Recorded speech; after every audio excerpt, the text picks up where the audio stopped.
Les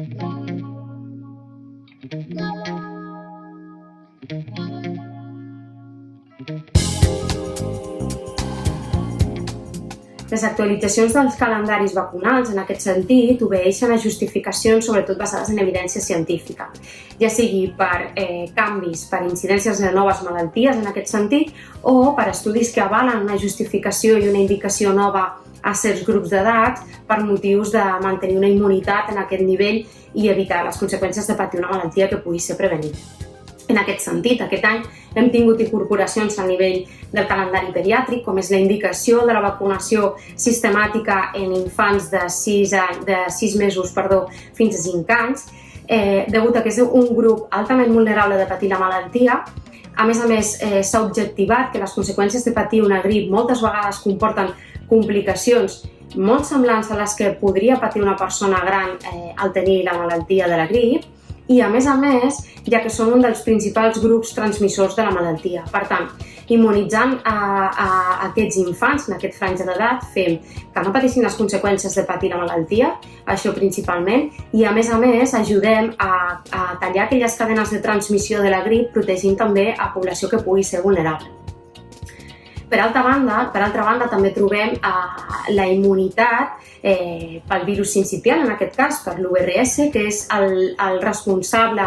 de l'elevat incidència de bronquiolitis durant, sobretot, les setmanes d'hivern i que porta moltes conseqüències a nivell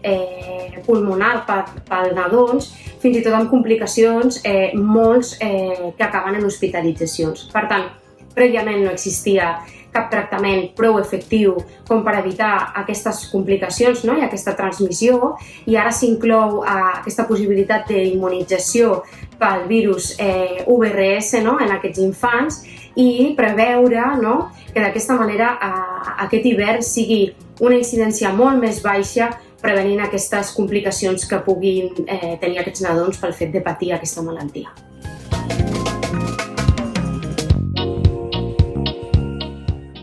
És important mantenir els nostres infants protegits davant de malalties que siguin prevenibles amb la vacunació.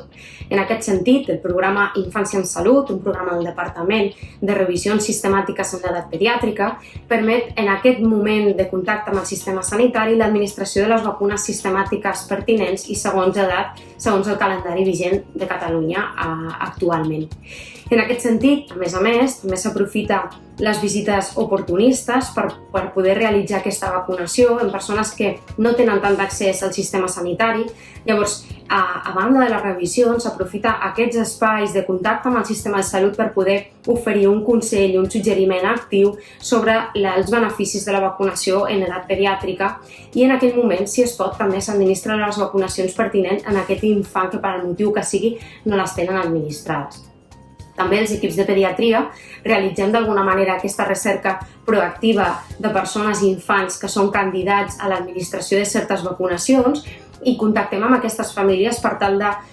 de suggerir i oferir aquesta vacunació pertinent per poder prevenir aquestes malalties, en aquest cas les conseqüències que pot provocar el patir una malaltia que pot ser prevenible.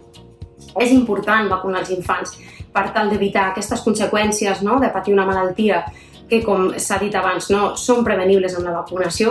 i també facilita un espai d'immunitat de grup, donat que hi ha una alta prevalença de vacunació en la població, evitant que aquestes malalties puguin circular, facilitant també que persones que són vulnerables i no poden accedir a la vacunació per motius de salut també estiguin protegides de la transmissió d'aquestes malalties i de patir les conseqüències de no poder-se vacunar. És important sempre validar aquells sentiments i aquelles emocions que els infants i els nadons puguin tenir a l'hora d'accedir al sistema sanitari. El que hem de treballar amb ells, primerament amb les famílies, és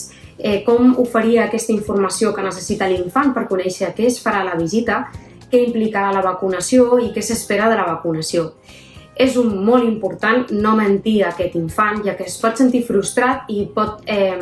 donar peu a que següents contactes amb el sistema sanitari aquesta por i aquests sentiments siguin encara més forts, fent cada cop més difícil l'accés per por, per pànic a qualsevol contacte amb els professionals sanitaris. Per tant, facilitar un espai de confiança de cara a les famílies, explicar què se'ls farà i què s'espera de la visita, i si hi ha vacunació, explicar-los en què consisteix la vacunació, que s'oferirà una punxada, no? Que no passarà res, que la finalitat de la punxada és evitar que es pugui posar malalt. Si donem aquesta informació, tot i que l'infant tindrà por igualment segurament, no deixa de ser algo que és un espai de vulnerabilitat per ell, però pot ser més senzill d'entendre tots els passos que durem a terme. A més, quan són nadons, també facilitar, un cop estiguin a la consulta, un espai de seguretat amb les famílies, oferint-los com volen realitzar la punxada, en aquest cas si són nadons, si ho volen fer mitjançant donant el pit, si ho volen fer a la camilla, o si són infants que puguin ser partíceps de les seves pròpies decisions, en quin braç prefereixen vacunar-se, si ho volen fer sols, si ho volen fer acompanyats d'algun familiar, pare o mare, asseguts damunt o a la camilla.